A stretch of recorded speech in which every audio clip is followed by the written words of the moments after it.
Alors, l'état d'équilibre, toujours, à l'état d'équilibre d'un système. L'état d'équilibre d'un système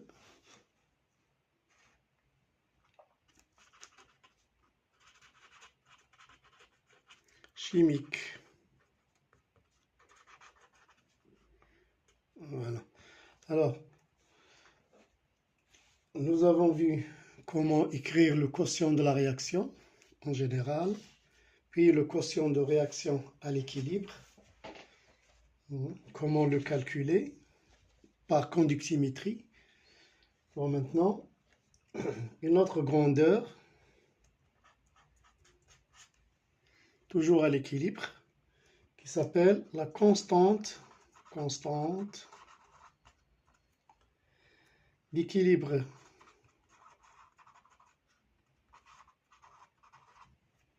Constante d'équilibre. Alors, pour le quotient de la réaction, QR ne dépend que de la température. Alors, on définit la constante d'équilibre K associée à l'équation d'une réaction comme étant la valeur que prend le quotient de réaction QR équilibre à l'état d'équilibre. Donc finalement, la constante d'équilibre notée K, ce n'est rien d'autre que la valeur du quotient de la réaction à l'équilibre. Donc K, c'est QR équilibre. Rien de nouveau pour l'instant. Alors pour une équation ou pour une réaction, par exemple, qu'on a pris tout à l'heure, CH3COOH plus H2O, qui donne CH3COO- plus H3O+, réaction de l'acide éthanoïque avec l'eau. Nous allons écrire K, c'est, alors on va le mettre ici, K, c'est QR équilibre, et c'est aussi la concentration de CH3COO- fois H3O+, à l'équilibre toujours, divisé par CH3COOH. D'accord? À l'équilibre. Voilà.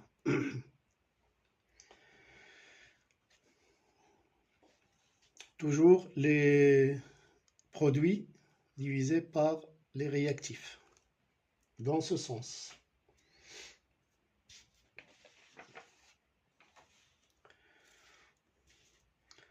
Alors, on verra ici l'influence de l'état initial. Influence de l'état initial.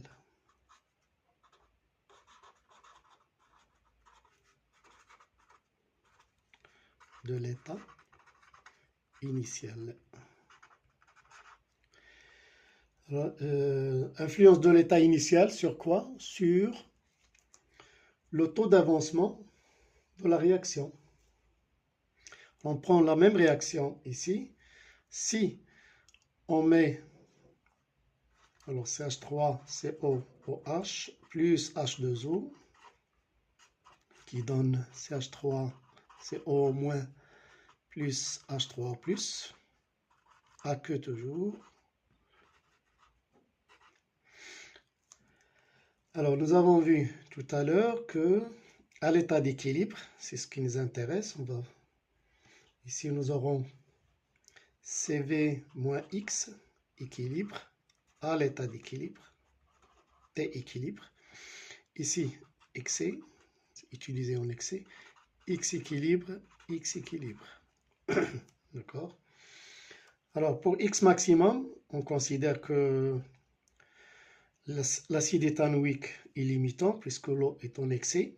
Donc, nous aurons CV moins X max égale 0. Ce qui implique que X max égale C fois V. Voilà. Alors, X équilibre, ou la concentration de H3O+ à l'équilibre, c'est égal à la concentration de CH3CO- à l'équilibre, et c'est égal à X équilibre sur V. Or, ceci, c'est 10 moins pH, et ça, c'est égal à 10 puissance moins pH, concentration de H3O+. Ce qui montre que X équilibre, c'est égal à 10 moins pH fois V. Alors maintenant, le taux d'avancement. Le taux d'avancement, taux, c'est X équilibre sur X maximum, c'est-à-dire 10 puissance moins pH fois V divisé par C fois V, c'est-à-dire 10 moins pH divisé par C. Et voilà, alors comment on va interpréter maintenant ce résultat? Taux, c'est 10 moins pH sur C. Alors plus le taux, c'est 10 moins pH sur C. À l'équilibre, 10 moins pH, il est constant. Concentration de H3O+ reste constante à l'équilibre. Et plus la concentration, c'est-à-dire l'état initial, concentration initiale est faible, plus le taux d'avancement est grand. Donc pour les solutions diluées, le taux d'avancement sera plus important. Donc on va l'écrire ici. Plus C est faible, c'est-à-dire solution diluée,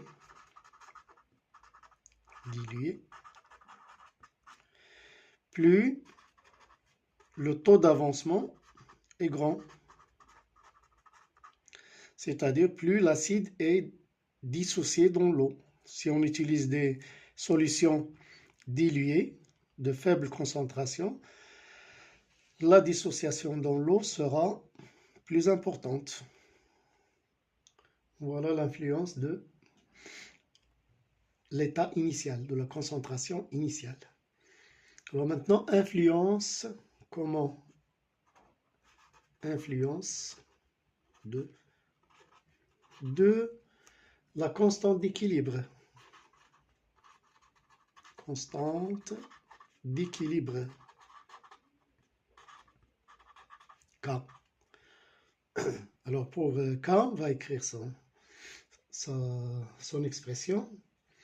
Toujours pour la même réaction, nous avons H3O+ égale CH3CO- à l'équilibre, et c'est égal à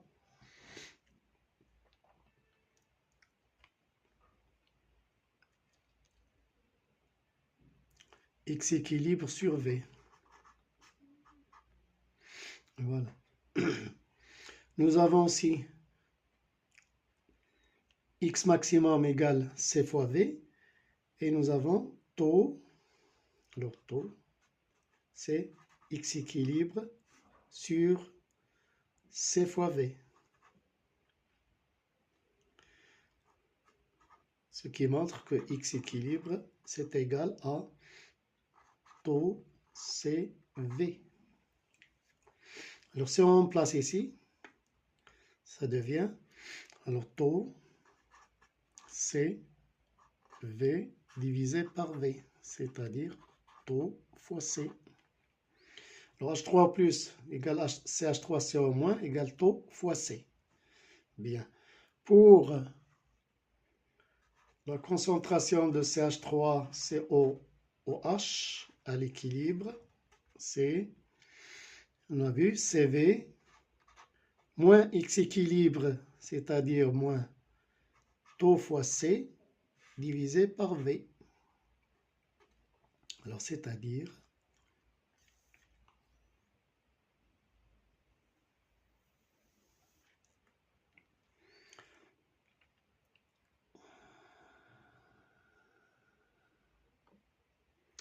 Alors, x équilibre.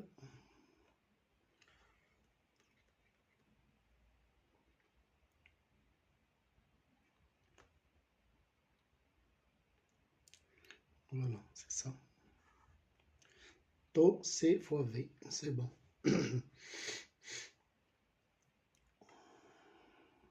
V ici, c'est ça. Donc finalement, on simplifie par V, il me reste C moins taux fois C, c'est-à-dire C fois 1 moins taux. Voilà, donc j'ai les concentrations de H3 plus CO- en fonction de taux. Et j'ai la concentration de CH3COH en fonction du taux. Donc, qu'est-ce que je vais en faire? Je vais écrire maintenant l'expression de QR équilibre qui est égale à K. C'est-à-dire, alors je refais ici, H3 plus à l'équilibre fois CH3CO au moins à l'équilibre divisé par CH3COOH à l'équilibre. Bien. Alors c'est C fois taux, donc taux au carré, C au carré, divisé par C fois 1 moins taux. C'est-à-dire finalement que K est égal à, on simplifie par C, donc C, taux au carré, divisé par 1 moins taux.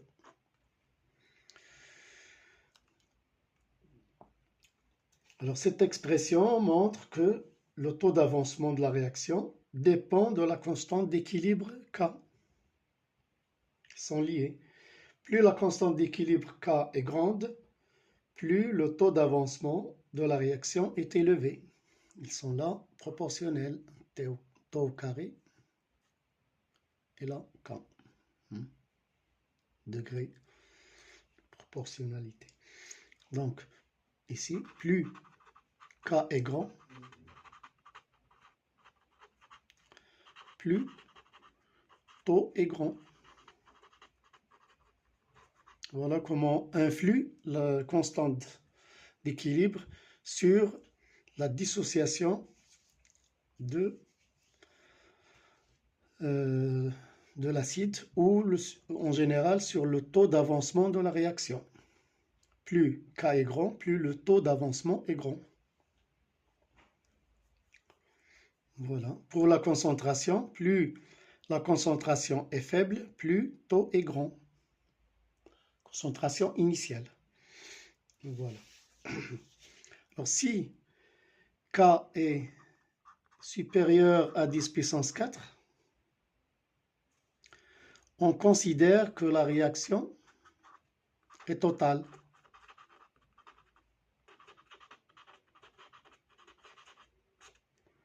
D'accord? Alors, plus K est grand, plus taux est grand, mais K, s'il dépasse la valeur de 10 puissance 4, on considère que taux est égal à 1. Donc, réaction totale. Voilà. Alors maintenant, les critères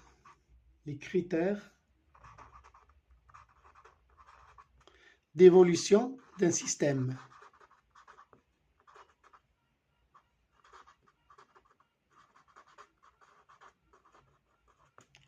Critères d'évolution d'un système. Système chimique, bien sûr. Alors, ça veut dire quoi? Alors, généralement, un système chimique évolue spontanément vers l'état d'équilibre. C'est-à-dire que QR tend toujours vers K, vers la valeur de QR équilibre. Alors nous avons 3 cas. Si QR est égal à K, alors là c'est équilibre. Le système est en équilibre. Si QR est inférieur à K, alors que fait le système? Le système évolue évolue dans le sens 1.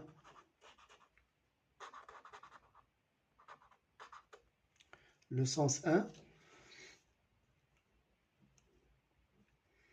c'est-à-dire le sens direct qui va mener le système à l'équilibre. Si QR est supérieur à K, le système va évoluer dans le sens 2, sens indirect, et qui va ramener le système à l'équilibre. Donc on va résumer tout ça dans ce diagramme, petit diagramme ici. Donc nous avons si QR est égal à K, c'est équilibre. Et dans cette zone-là, QR elle est inférieure à K. Donc ici, le système va évoluer vers l'état d'équilibre, c'est-à-dire le sens 1.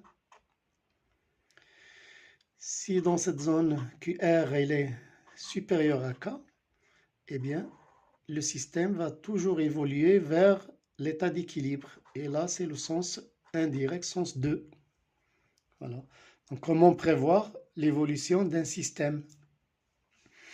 En comparant la valeur du quotient de la réaction avec la constante d'équilibre, avec QR équilibre en fait. Si on trouve QR égale K, alors le système il est en équilibre. Si QR est inférieur à K, le système va évoluer spontanément dans le sens 1, vers l'équilibre. Si QR est supérieur à K, il fait la même chose, il évolue vers l'état d'équilibre, mais cette fois dans le sens 2. Voilà. Merci et à la prochaine.